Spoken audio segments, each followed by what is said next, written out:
4 o'clock, mothers rush back to schools to collect their young children. Parents, father or mother, moment it is evening, they want to wind up and reach back home. But still, it takes a couple of hours to travel. You talk about metro cities, go to villages, go to urban areas, be with your friends, relatives, or anybody. What is the discussion today about education?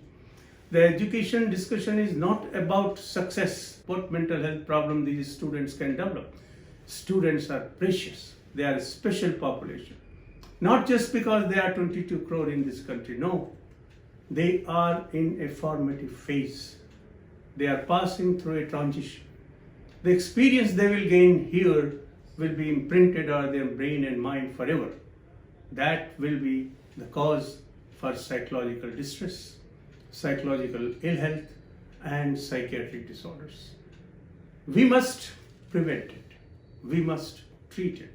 As we know, the treatment gap in our country is more than 80%.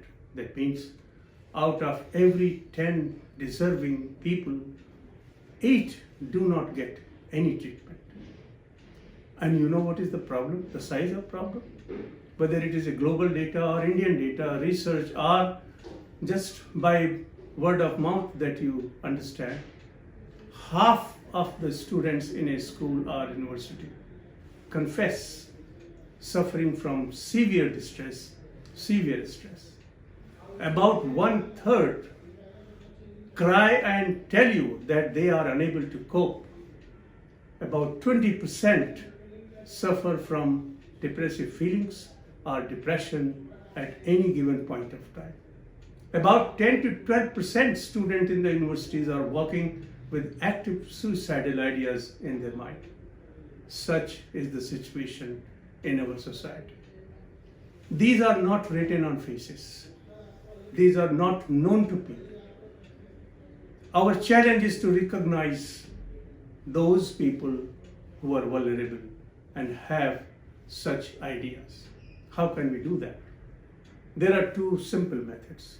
Either parents and teachers educate themselves to a level and status that they can suspect, pinpoint, and take a person for help.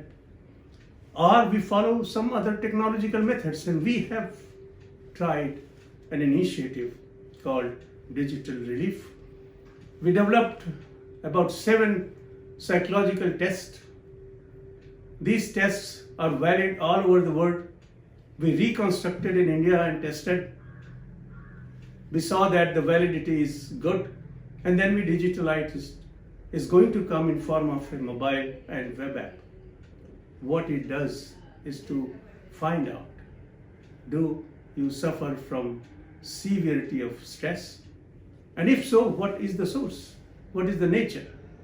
Are there mental health conditions which are vulnerable? Are you likely to develop a mental disorder? And what are your mental strength? And based upon these data, it also tells what to do, a guided decision making. Go and meet a psychiatrist, go and meet a counselor, dial Telemanas 14416, or build up your personality, improve your coping by non-drug methods. If you go on our website, you will see a host of resources how to do all that. It's going to be launched on 18th of March very soon, and I'm sure we'll earn your credits.